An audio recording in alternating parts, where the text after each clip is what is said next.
அண்மையில் அதாவது கடந்த சில தினங்களுக்கு முன்னர் இந்த சமையல் எரிவாயுவிற்கு பெரும் தட்டுப்பாடு இருப்பதாக பேசப்பட்டது.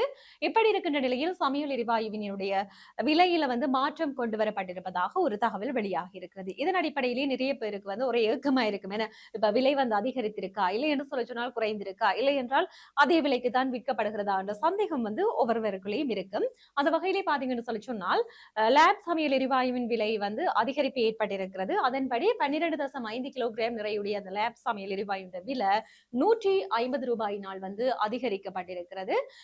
இதன்படி 12.5 கிலோகிராம் நிறையுடைய லேப் சமையல் எரிவாயுடைய புதிய விலை 4250 ரூபாவாகும். அதே நேரம் 5 கிலோகிராம் நிறையுடைய அந்த லேப் சமையல் எரிவாயுடைய விலை 65 ரூபாவால் அதிகரிக்கப்பட்டிருக்கிறது.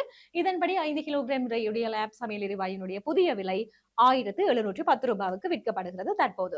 இது ஒரு புறம் இருக்க லிட்ரோ சமையல் எரிவாயு விலையில இந்த மாதத்தில் எந்த விதமான திருத்தமும் மேற்கொள்ளப்படவில்லை. அதோட மேற்கொள்ளப்பட மாட்டாது என அறிவிக்கப்பட்டிருக்கிறது. இப்போதைக்கு என்ன காரணத்துக்காக சொல்லி சொன்னால் உலக சந்தையின் நிலவரங்களின்படி எரிவாயுவின் விலையை அதிகரிக்க வேண்டிய தேவைப்பாடு இருக்கிறது. இருந்தாலும் கூட தற்போது நாட்டில் நிலவிய இந்த சூழ்நிலைகளை கருத்தில் கொண்டு இந்த நேரத்தில் விலை திருத்தத்தை மேற்கொள்வது அவ்வளவு நல்லதல்ல, மக்களுக்கும் கடினமாகத்தான் இருக்கும் என்றதுக்காக இந்த லிட்ரோ சமையல் எரிவாயு விலையில எந்த விதமான திருத்தமும் மேற்கொள்ளப்படவில்லை.